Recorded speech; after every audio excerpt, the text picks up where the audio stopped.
ការបរាជ័យគឺជាឱកាសការបរាជ័យคล้ายទៅជាឱកាសបានលកឹកណាយើងខ្លួនឯងនេះបងប្អូនយើងអាចអភិវឌ្ឍខ្លួនឯងបានកែប្រែខ្លួនឯងបានឲ្យល្អប្រសើរជាងមុនក្រោយពេលដែលយើងបរាជ័យហើយប៉ុន្តែបើសិនជាយើងបរាជ័យហើយយើងនៅតែដេកដួលរមួលសំក្រិចហើយយើងយោងទ្រឹស្ដីមួយថាបរាជ័យគឺជាឱកាសដើម្បីមកគ្របដណ្ដប់ភាពធ្វេសប្រហែសរបស់យើងភាពមិនប្រឹងប្រែងរបស់យើងការបរាជ័យរបស់យើងនឹងคล้ายជារឿងមួយដែលសម្លាប់យើងនៅថ្ងៃអនាគតអញ្ចឹងធ្វើម៉េចដើម្បីឲ្យការបរាជ័យរបស់យើងคล้ายទៅជាឱកាសបានដើម្បីឲ្យការបរាជ័យយើងคล้ายទៅជាឱកាសបានទី1តើដល់យើងស្គាល់អំពីការបរាជ័យរបស់យើងនឹងឲ្យច្បាស់ថាយើងបរាជ័យដោយសារអីមូលហេតុត្រង់ណាដែលយើងបរាជ័យក្រោយពេលស្គាល់ហើយមិនត្រឹមតែស្គាល់ទេបងប្អូនត្រូវតែរៀនអភិវឌ្ឍខ្លួនឯងជានិច្ចដើម្បីឲ្យឆ្លងឲ្យផុតអំពីឧបសគ្គមួយហ្នឹងប្រៀបបានជាមួយនឹងយើងបានឡើងលបងមួយហើយធ្លាក់អញ្ចឹងយើងត្រូវរៀនស្គាល់ឧបសគ្គថាពេលយើងឡើងលបងហ្នឹងយើងជួបបញ្ហាអ្វីខ្លះតើមកពីលបងនឹងខ្ពស់លបងនឹងមានបលាលបងនឹងមានគ្រោះថ្នាក់លបងនឹងល្អិលលបងនឹងអីឬយ៉ាងម៉េចយើងស្គាល់ពីលបងនឹងច្បាស់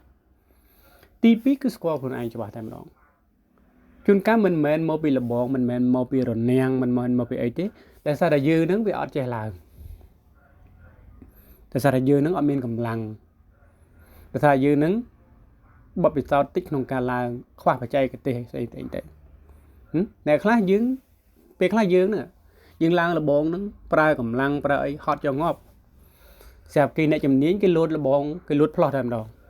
អាហ្នឹងគេហៅគេអ្នកជំនាញអញ្ចឹងការបរាជ័យគឺដើម្បីឲ្យវាផ្លែកទៅជាឱកាសបានវាបំលែងទៅជាឱកាសបានតើតែយើងស្គាល់អំពីចំណុចសំខាន់នៃការបរាជ័យនឹងឲ្យច្បាស់ស្គាល់អំពីខ្លួនឯងឲ្យច្បាស់តើមូលហេតុអីបានបរាជ័យជួនកាលអាការបរាជ័យរបស់យើងរឿងដែលយើងធ្វើបរាជ័យហ្នឹងគ្រប់គ្នាគេធ្វើបានសោះតែយើងធ្វើមិនបាននេះគឺជាការបរាជ័យមួយតាមរយៈការខ្វះបទពិសោធន៍ការខ្វះជំនាញបើសិនជាការបរាជ័យនោះណាគេគ្រប់គ្នាក៏ធ្វើអត់បានយើងគ្រប់គ្នាយើងក៏ធ្វើអត់បានដូចគេគ្រប់គ្នាដែរឬក៏ជារឿងនឹងជារឿងមួយប្លែកជាការរកស៊ីមួយប្លែកខុសគេក៏ឯងគឺជាការសិក្សាមួយប្លែកខុសគេក៏ឯងយើងបរាជ័យវាមិនមែនជារឿងមួយដែរចម្លែកទេវាជារឿងមួយដែរអស្ចារ្យដោយសារអីយើងធ្វើរឿងខុសពីគេក៏ប៉ុន្តែបើសិនជាគេក៏ធ្វើយើងក៏ធ្វើគេធ្វើជោគជ័យយ៉ាងស្រួលហើយយើងគិតតែបរាជ័យរឿងនឹងដែរទាំងតែគេធ្វើបានន័យថាយើងត្រូវរៀនតម្លឹងមើលខ្លួនឯងវិញដោយសារតែយើងប្រហែសត្រង់នេះប្រហែសត្រង់នោះអត់យកចិត្តទុកដាក់ធ្វើអីទៅវាលក្ខណៈថាគ្រាន់តែបលែងមិនយកចិត្តទុកដាក់អាហ្នឹងគឺត្រូវបកមកបរៀនខ្លួនឯងវិញត្រួតពិនិត្យខ្លួនឯងវិញបើមិនតែយើងមិនបកមកពិនិត្យខ្លួនឯងរៀនមើលខ្លួនឯងទេប្អូនប្រឹងយ៉ាងណាទៀតក៏អត់ជោគជ័យដែរទោះបីយកទ្រឹស្ដីថា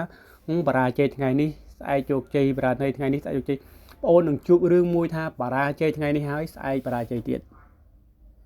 បរាជ័យរហូតមិនងាយត្រឡប់មកវិញទេដូច្នេះដើម្បីឲ្យការបរាជ័យឈានទៅរកជោគជ័យបានសំខាន់ត្រូវបែងចែកឲ្យដាច់ញែកឲ្យដាច់ឧបសគ្គប៉ុណ្ណាហើយខ្លួនឯងនឹងខ្លាំងប៉ុណ្ណាអភិវឌ្ឍខ្លួនឯងជានិច្ចទើបយើងអាចផ្លាស់ប្ដូរខ្លួនឯងពីភាពបរាជ័យនឹងទៅជាឱកាសបាន